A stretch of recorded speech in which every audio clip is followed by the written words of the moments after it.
Bienvenidos a un espacio más educativo. Tomemos un café con sabor a innovación. Aquí esta tarde va a ser de mucha sabiduría, mucho conocimiento. Agradecer a Mindclick, Empodérate y Eduec por ser empresas que se han comprometido a innovar la educación. Hoy vamos a tener una entrevista para saber un poco el contexto de Fernando como promotor y rector de la unidad educativa Indo-Alemán. Si me dices, por favor, Fernando, un poco tu apellido, porque es un poco difícil. Sí, mi apellido es Croquisius. Croquisius. Cuéntame un poco hagamos un poco de historia de tu situación formativa, el cambio de lugar de vida. Tuve la oportunidad de conocer en algún tiempo un gran país próspero como Alemania. Cuéntanos, por favor, Fernando. Sí, yo nací aquí en Ecuador, pero a los 4 años nos fuimos a vivir otra vez a Alemania. Mi papá es alemán, entonces toda mi carrera escolar la hice en Alemania, pero siempre como que con el pensamiento, como nací aquí, de regresar al Ecuador en algún momento. Ya siempre tuve que como que aquí mis raíces, pero sí dije, no, yo voy a estudiar en Alemania porque allá es gratis el estudio, entonces no, ¿para qué gastar en Ecuador? Y allá lo tengo gratis y como que un poco mejor, ¿no? Entonces estudié administración empresarial allá y me quedé hasta los 40 años en Alemania. Mira tú. Y ya a los 40 años yo dije, bueno, en sí yo siempre quería regresar al Ecuador, hacerme cargo del Indo-Alemán. ¿Ya lo hago ahora o no lo hago nunca? ¿Ya? Y si era la pregunta, ¿te vas a arrepentir? Claro. Sí me voy a arrepentir. Toma decisiones. Entonces hace 8 años tomé la decisión y me vine para acá y ni un día me arrepentí de eso. Perfecto, Fernando. Qué bueno, más o menos entonces nos ha dado el contexto de cuándo inicia ese deseo de ingresar al ámbito educativo, puesto que tú estudias administración en Alemania. ¿Qué es lo que te motiva a ti entrar en el ámbito educativo? Lo que me motiva, a mí me encanta trabajar con el ser humano, ¿ya? Y tomarme el tiempo, es mi vocación. Siempre desde chiquito era claro para mí que en algún día yo voy a asumir aquí la responsabilidad del Indo-Alemán. De que se hizo después hasta los 40, bueno, eso ya la vida, ¿no? Que tuve un hijo, que después prioricé otras cosas. Y quise a lo mejor también prepararme en otras cosas, hacer otras experiencias y bueno, pero a la final estoy aquí. Perfecto, Fernando. Dime algo, si es que la innovación educativa fuera un Superman, un superhéroe, ¿cuál tú crees que sería el superpoder que tú recomendarías para el contexto educativo en el Ecuador? Bueno, no solo en el Ecuador, porque uno también ha vivido en Alemania, ¿no? Lo uno es derribar barreras, las económicas, del acceso, ¿no? Hay muchas barreras en la educación, ¿ya? Casi hablando un poquito de injusticias, ¿no? La clase alta que puede pagar colegios particulares, la clase media que ya se le hace bastante complicado pagar una mensualidad. Entonces creo que eso ahí deberíamos trabajar, ¿no? En ese superpoder, digamos. Pero otro superpoder que quisiera agregar, que es muy importante, es de tener el tiempo. Ya la educación no se hace con prisa, sino se hace tomándose el tiempo para los niños, conversando con ellos, acompañarlos en su proceso. Ya yo creo que eso es el superpoder que en todo el mundo nos tendríamos que tomar, ese superpoder de tener el tiempo, de tomarnos el tiempo y dedicárselos a los niños para que puedan ser también niños. Porque a veces tengo la impresión que los niños hoy en día ya tienen que ser pequeños adultos, ya tienen que estar vestidos bien, el pelo, y solo el 10, y tienen que rendir. Y no, se trata de hacer experiencias, ¿no? De hacer errores para aprender el error, ¿no? Entonces, ese es para mí mi superpoder. ¿Sabes qué? Tienes un pensamiento bien acertado, porque muchas veces pensamos nosotros que las adversidades que nos toca vivir en la vida son castigos de la vida. Y yo pienso que las adversidades son propósitos para sacar lo mejor de una forma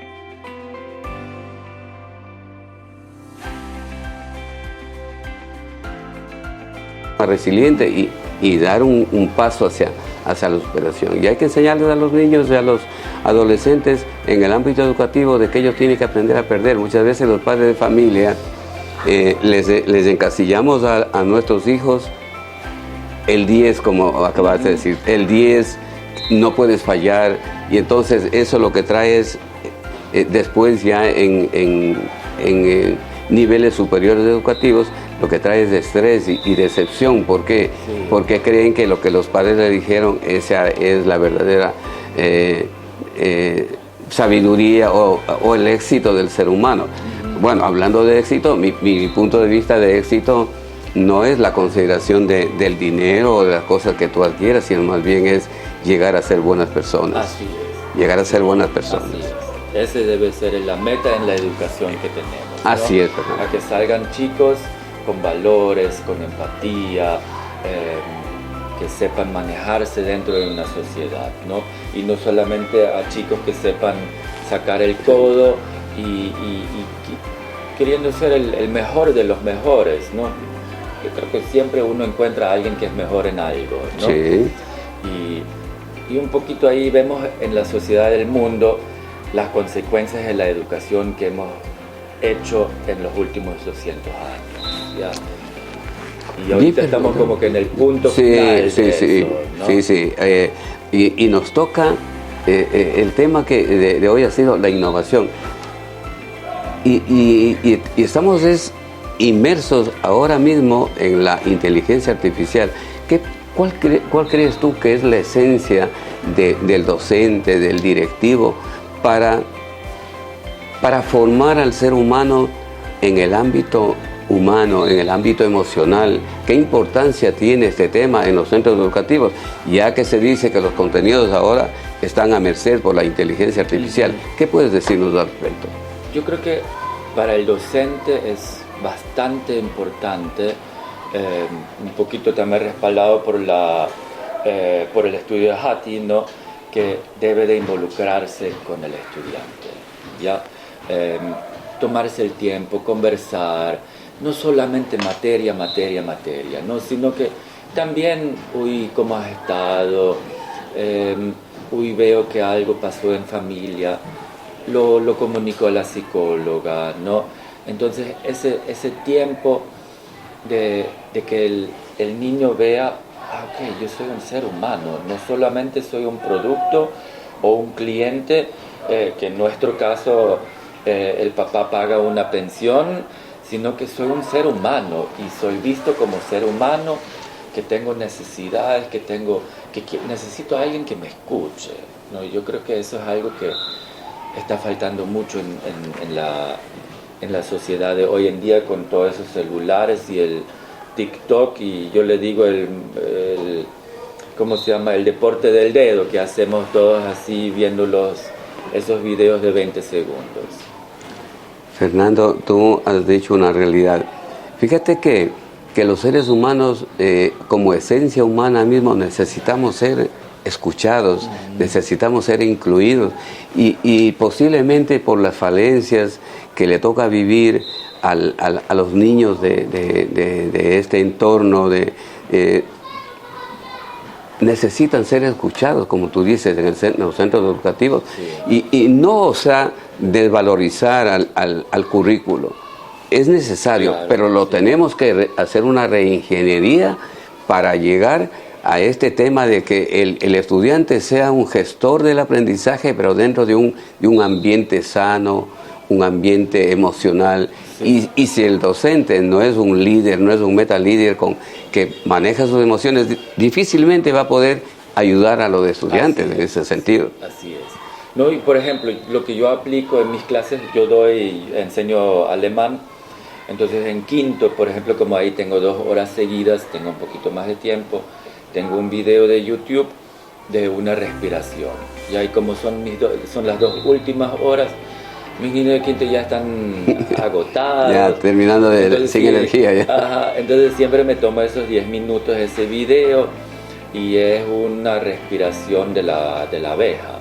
¿Ya? Oh, ya. Entonces los niños tienen que primero respirar profundamente, inhalar, exhalar, y ahí se tienen que tapar los oídos y hacer el sonido de la abeja. ¿Ya? Y eso hace que todo el cuerpo vibra. Claro. ¿Ya? Entonces yo les pido que ellos se concentren en su cuerpo, y no lo he hecho como 2 o 3 semanas, ya, porque esto, porque lo uno, porque lo otro, y ellos ya me empezaron a reclamar. Oh, mira.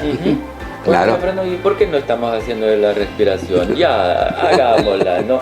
Entonces ahí lo hacemos 10 minutos y nos estiramos un poquito, y ahí los tengo presentes. Claro, fíjate que el cerebro es el órgano el que más energía gasta. Y entonces ya tú yendo con tu clase, que es muy importante, pero un poquito dificultosa porque estamos hablando de un idioma nuevo. Sí. Entonces, excelente el procedimiento, ese proceso, estrategia que tú tienes para recargar la energía del cerebro, ¿no? Porque generalmente el estrés, el cansancio, lo que hace que el cerebro comience a vibrar a frecuencias altas, frecuencias beta, y con ese venirse aquí y ahora en el presente hace que el cerebro se baje de frecuencia y está listo para tu clase. Así es, sí, porque si no les enseño y por gusto y me pongo molesto. Muy bien, Fernando. Ahora mira un poco para ir terminando la situación. ¿Cuál crees tú que sería la esencia de la innovación en el Ecuador para que sea inclusiva y sea justa? Bueno, hay diferentes tipos de inclusión, ¿no? Hay la inclusión económica, por ejemplo, ¿no? Que uno como colegio particular tiene que ver que uno dé becas, por ejemplo, ¿no? Lo que tratamos, lo que sí hacemos, pero hablando más de inclusión, aquí en el Lindo Alemán desde hace años, ya mi mamá, que la tengo aquí en la foto, que fundó el Lindo Alemán, fue 40 años la directora aquí, ella ya aceptaba hace 10 años niños con necesidades. Oh, ya, muy bien. Sí, sí, claro. Por su propia voluntad. Qué bueno. Es algo que creo que también tenemos en común, que nos gusta trabajar con niños que son un poquito más desafiantes, ¿ya? También hasta con niños con discapacidades, ¿ya? Entonces ahí también otra vez el tema del tiempo, ¿no? También de adaptar las clases, ya que es un tema bastante desafiante como profesor. Lo veo yo conmigo, ¿no? También tengo un niño con autismo dentro del salón, ya, entonces tengo que ver que cómo hago, cómo construyo, cómo planifico mi clase para que tengo a los otros 20 entretenidos mientras algo, le haces un acompañamiento individual a él. Sí, pero si los tengo ahí entretenidos en algo, vienen y me hacen preguntas. Entonces, ¿cómo hago que el multitrabajo, el cerebro no está preparado para eso, está preparado para la zona de confort? Sí, que le voy a mentir, ¿no? Es bastante duro implementar métodos diferentes, ¿no? Y yo gracias a Dios soy así, que yo me invento algo y digo, bueno, con mi octavo, que es un grupo muy, en sí no puedo decir nombres, ¿no? Que es un grupo bastante canguil, le decimos. Hiperactivos. Sí, así. Entonces, ¿qué hago con ellos para tenerlos quietos? Entonces necesito adaptar algo que aproveche esta inquietud de ellos. Claro. Y mis clases con ellos son parados. Dinámicas. Ellos tienen que pararse y hacemos una competencia. Correcto, muy bien. Con los números en alemán y ellos tienen que decir el número en alemán como está proyectado. El número del 79, el 83, el 198, etcétera, etcétera. Y el que lo hace mal se sienta y recibe 3 hojas de trabajo. Y los que lo hacen bien ya se van disminuyendo y reciben las gomitas alemanas, las Haribo. No sé si las conoces. Esas las llevo como premio y así los tengo motivados en las clases. Entonces, perfecto, Fernando. Sí. Utilizando metodologías innovadoras, ¿no? Uh-huh. Bien, Fernando, aunque mira a veces no sé, por ejemplo, vi hace poco la película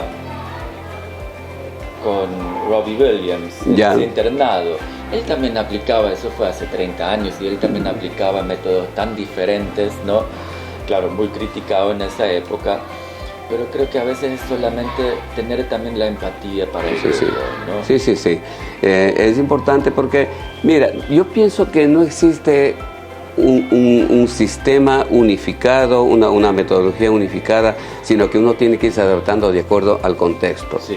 Al contexto. Por ejemplo, tú tienes una clase y al finalizar de la jornada es una motivación que utilizas y te va bien. Bien, Fernando, mira que esta tarde ha sido de mucho conocimiento de una cultura ecuatoriana alemana. Nos has contado de cómo tu situación humana está inmersa en el quehacer educativo. Te felicito. Quisiera nada más que cerremos con una recomendación. Esto van a haber gestores educativos, va a haber Ecuador entero. ¿Qué mensaje le darías tú como educador, como líder, como metalíder educativo, para ser aplicado generalmente como un principio en todos los contextos? Tú sabes que el caso tuyo es un colegio particular, pero la mayoría de estudiantes están en colegios del Estado. ¿Cuál sería el mensaje final? Yo creo que lo importante es que nosotros como educadores, como docentes, tenemos que derribar esas barreras, noté porque es muy difícil para mí esa palabra, esas barreras a veces que tenemos, del conformismo un poco, no, siempre se ha hecho así, el tiempo que me tengo que dedicar a algo, el desaprender. El desaprender. A mí me criaron de esta manera. A mí yo también tuve que aguantar que el profesor hablara 45 minutos ahí adelante y nosotros así quietitos. A mí me criaron todavía con palo, ya en los colegios, ¿no? Aquí, lo que yo nunca viví en Alemania en esa época.